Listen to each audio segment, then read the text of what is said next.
नमस्कार, स्वप्ना किचनमध्ये आपणा सर्वांचे खूप खूप स्वागत आहे। आज आपण बनवणार आहोत मिरची भजे। त्यासाठी आपण 2 वाटी हरभऱ्याच्या डाळीचे पीठ घेतलेले आहे। यामध्ये ओवा घालून घेऊया, त्यानंतर कोथिंबीर, त्यानंतर चवीनुसार मीठ,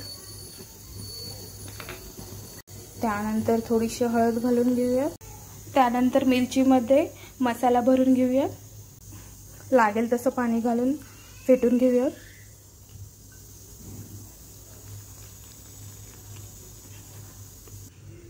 त्यानंतर खायचा सोडा घालूया।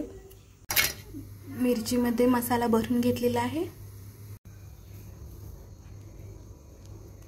मिरची एक एक सोडून देऊया।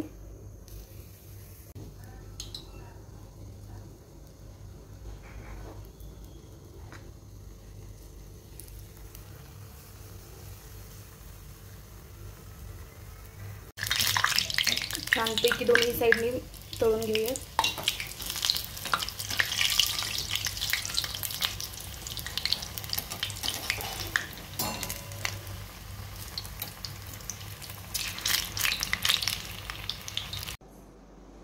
छानपैकी मिरची भजी तयार झालेली आहे। आवडली असेल तर नक्की लाईक करा।